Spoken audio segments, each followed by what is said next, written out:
And it says if 3 points, by the way, this is postulate 1-6. Postulate 1-6.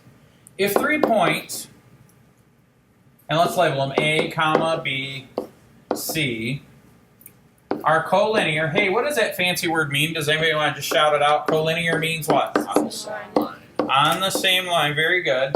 And B is between A and C, then AB plus BC equals AC.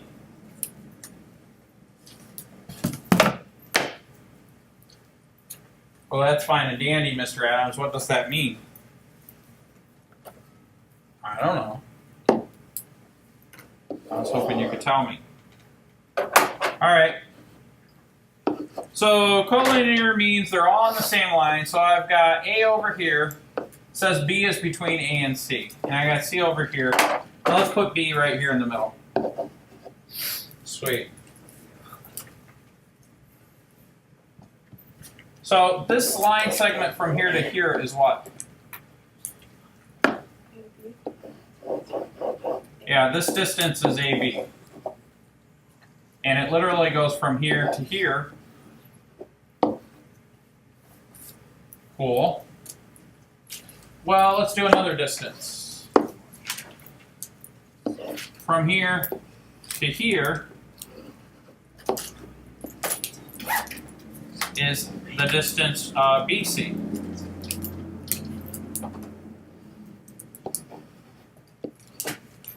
Okay? So we're focusing on AB and BC. And what this postulate is saying is that the distance from AB plus the distance from BC is equal to the distance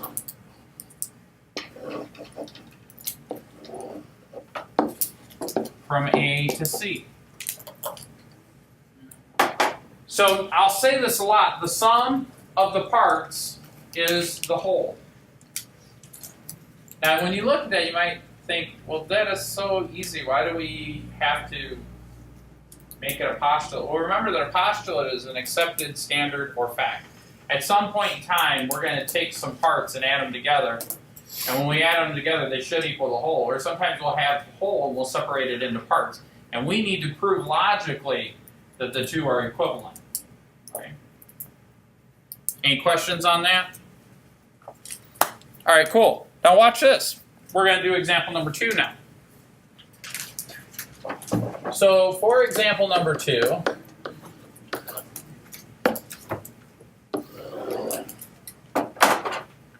we are given some points here. And we're told that from E to F, it's equal to 8x minus 14. Oh, that's nice. And from F to G, it is 4x plus 1. Well, that's cool. They said if EG is equal to 59,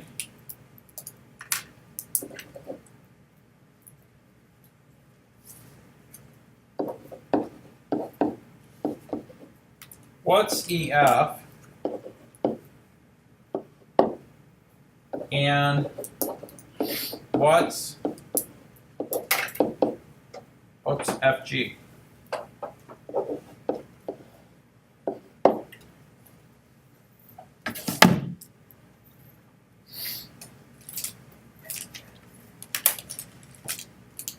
So let's label some of these things before we do that. So what they're saying is that from E to G, actually let's do a different color.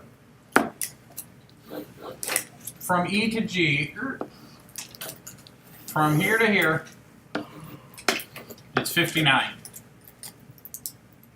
And it wants to know what EF is and what FG is.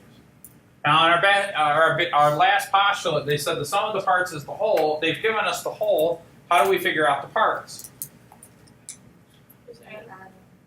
I just add them up. So, what is EF? Well, EF is 8x minus 14. Okay, cool. What is FG? 4x plus 1. 4x plus 1. What is EG? 59.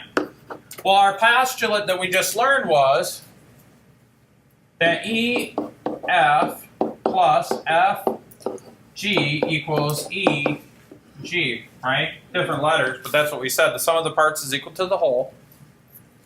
Well, now we just plug and chuck. So we're going to say 8x minus 14 plus 4x plus 1 is equal to 59. Cool.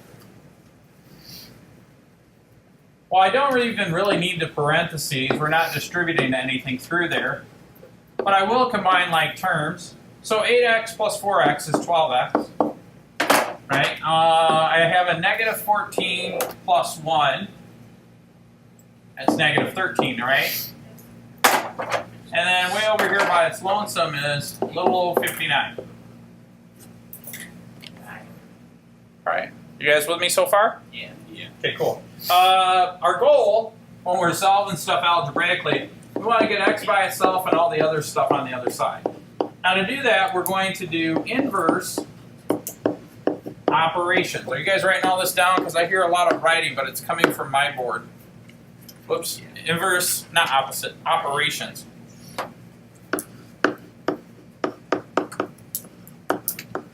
Okay? Do you have inverse operations right now? Good. Write it down. I'm watching you guys, especially you. Keeping my eye on this one. Now what I mean by that is what's being done to the x? Well, it's being multiplied by 12, and we're subtracting 13 from it. Now, if we do the inverse operations, normally we would follow the order of operations, which would be, please excuse my dear Aunt Sally, but when we're solving, we're working backwards.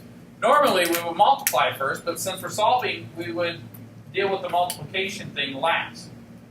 That's my fancy way of saying I need to move the 13 first. What's the inverse operation of minusing 13? Adding 13. So when I do that, these cancel, and I get 12x is equal to whatever that is. Boy, that's complicated. 72. Are you guys sure? Yep. All right, now wait. Don't get ahead of me. What is the 12 doing to the x? Multiplying. So what's the inverse operation of multiplication? Divide. So instead of multiplying by 12, I need to divide by 12 on both sides.